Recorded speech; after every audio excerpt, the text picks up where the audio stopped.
He's funny. He's talented. He has many, many cars, even though none of us have anywhere to go, right? Okay.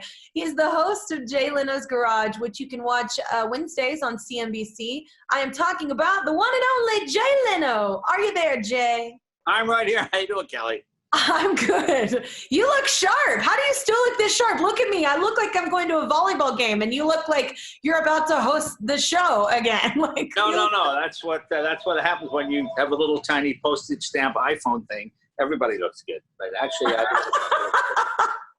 All right. Well, we were actually just talking about quarantine gardening. Do you garden? Right.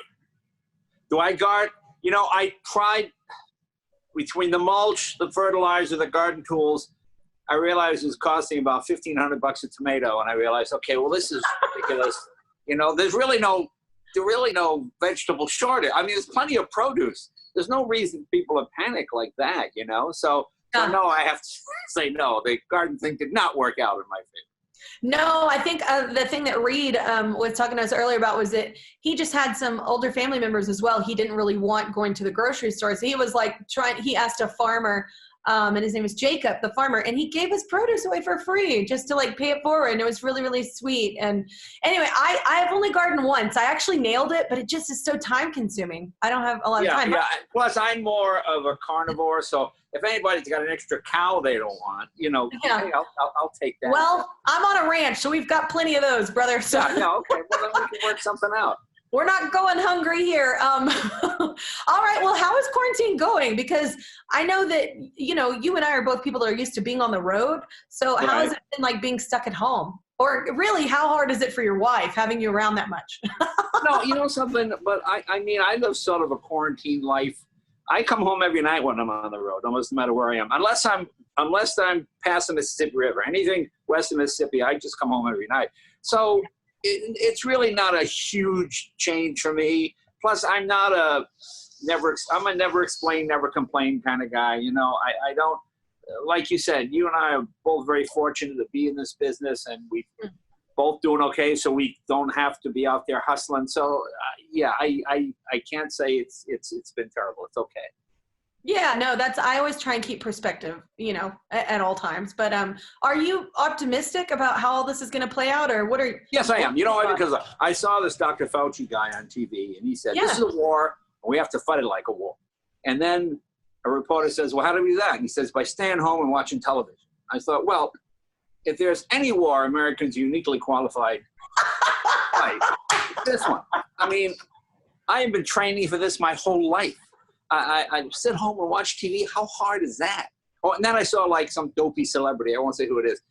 I saw him on a show, and he said, you know, I feel like a prisoner of war in my own home. I went, okay, but you know, this is the first conflict in history where the prisoners of war are fatter at the end. Okay, because nobody's starving to death here. Yeah. Well, and it's funny because I have seen things. I won't mention anything either because I know people are just trying to distract people, and it's. You know what, they're just trying to do their own thing. But it's funny because I'm like, no one wants to see a celebrity in their really nice house, like being like, I'm so trapped. Like, yeah, right, exactly. Really exactly. Yeah. Just shut up. Just shut up. Do yourself a favor. That's right. I am a huge believer in low self-esteem. I believe that if you don't think you're the smartest person in the room, you'll shut up and you'll listen. And that's what I try to do. I don't want to give advice. I mean, I used to love those things. And I think NBC still does them. We wanted you to know. And they would have some celebrity go, food, give it to your kids. They'll like it. We wanted you to know. You know, I thank you. Thank you very much, idiot. How hard is it, though? Because I know as a comedian, you must be, how are you trying out your jokes? Are you trying them out on Mavis? You can't hit the club. This is it. I'm here. I'm talking to you, babes. I thought I slipped a couple in there. I saw you laugh, so I said, oh, okay, I guess they're working. See, they are working. You're testing that on me. Well, you know, it is because it is, you see how a lot of celebrities are. Like I just read today, Jussie Smollett, he actually paid two guys to beat him up via FaceTime. Because, oh my God, that's so wrong. No, but see, no, you can't go, it's wrong, and then laugh, because, no, you can't. No, because it can be wrong, but you can't tell it. Very funny. I would see a woman laugh at a joke and shake her head no. I go, what? Wait, you can't laugh and shake your head no.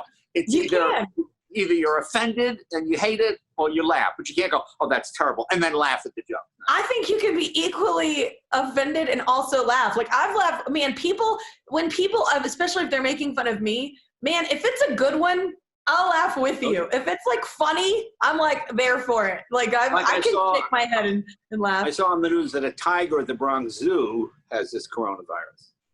And really? That shows how ahead of the curve I've always been. Because I always try to keep 6 feet between me and a tiger because I don't want to catch anything. So if I see a tiger, I try to have that barrier. Beforehand, I would have walked up and just hugged it. Yeah. That's right. Exactly. Luckily, people are giving us this distance message. Thank you for saving our lives.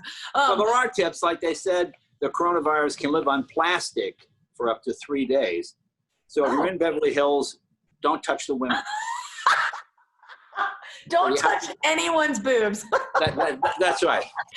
All right. Well, have you and Mavis, are y'all stocked up? Did you go to the store and just stock up? Well, we go to this. You know what's so funny? I went to the Ralph's Market right down the street here, right near where we both used to do our show, and they have a thing where if you're over 60, you go to the front of the line.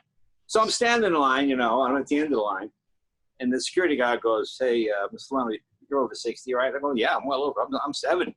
He goes, "Well, you can go to the front of the line." Oh, okay, great. So as I'm walking there, people go, "Geez, I don't know if it's celebrity goes."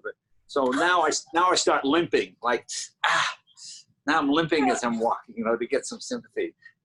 This old lady goes, "Oh, go ahead, dearie. You look like you're in a bit of pain. Go ahead in front of me." Now I feel like remember the guy in the Titanic to put on the dress suit, he get in the lifeboat, So I sneak into Ralph's like this, get my stuff. So yeah, but no, we're pretty stocked up. All right. Well, are you enjoying quality time with Mavis? Because I know that there are times that I want to strangle my husband. So no, not you. We get along good. We've been married for. The funny thing. Oh, you bragger. about being married for 40 years, you get a rhythm thing going. Yeah. Like I don't understand these. Like I don't know what I would do with a 25-year-old. Like my wife and I, when this thing started, well, let's watch a movie. So we sit down and watch something on Netflix. I fall asleep about halfway through. She falls asleep a little bit later. The movie ends. I go, "Honey, what happened?" She goes, "I don't know." I go, "Good, we got something to watch tomorrow." Great. We go, I never understood why my parents watched the same Matlock over and over again. Oh my God, I love Matlock. Yeah, but now I do. Now I get it. Now I understand why. Oh, I see. They fall asleep before the end and they have to watch the whole thing all over again. So it's actually okay. No, I enjoy my time with my wife. We have a lot of fun and we get along good, and so that makes it really good. Oh, me and my husband. Well, we're a younger couple than y'all, so we've definitely wanted to kill each other at some point. But but we will aim for your status. Yeah, there you go. Yeah, we're aiming for your love. All right. Well, have you been getting out on drives still? Like, are you using all those cars you? Well, I'm here in my garage right now. This thing behind me is called the 3D printer. We use it to make parts when I work on cars. But what we've been doing we've been making these. We've been making these masks, and we make them for free. And the machine runs 24 hours a day. We got a couple of them here, and we turn out these masks. We just make this part, this plastic part. Another guy makes this part, and you sort of put them on like this, like you would now. And we give them free. We just make them for free. We just turn them out all day. We give them to the fire department. And they give them to first responders. So you feel like you're doing something. Yeah. I always tell people, maybe you got old blankets, maybe you got things you can give to the Goodwill. I mean, everybody can do something to help out a little bit, and that's kind of what we're doing. I mean, I enjoy working on my cars, but this machine doesn't make parts all the time. So what we do is we for the last 2 or 3 weeks, we've had it running. This is all the spare pieces here, and this is what they look like when they come out of the printer. That's so cool. Yeah, and we bang these out, and it's really cool. And we give them to first responders and whoever wants them.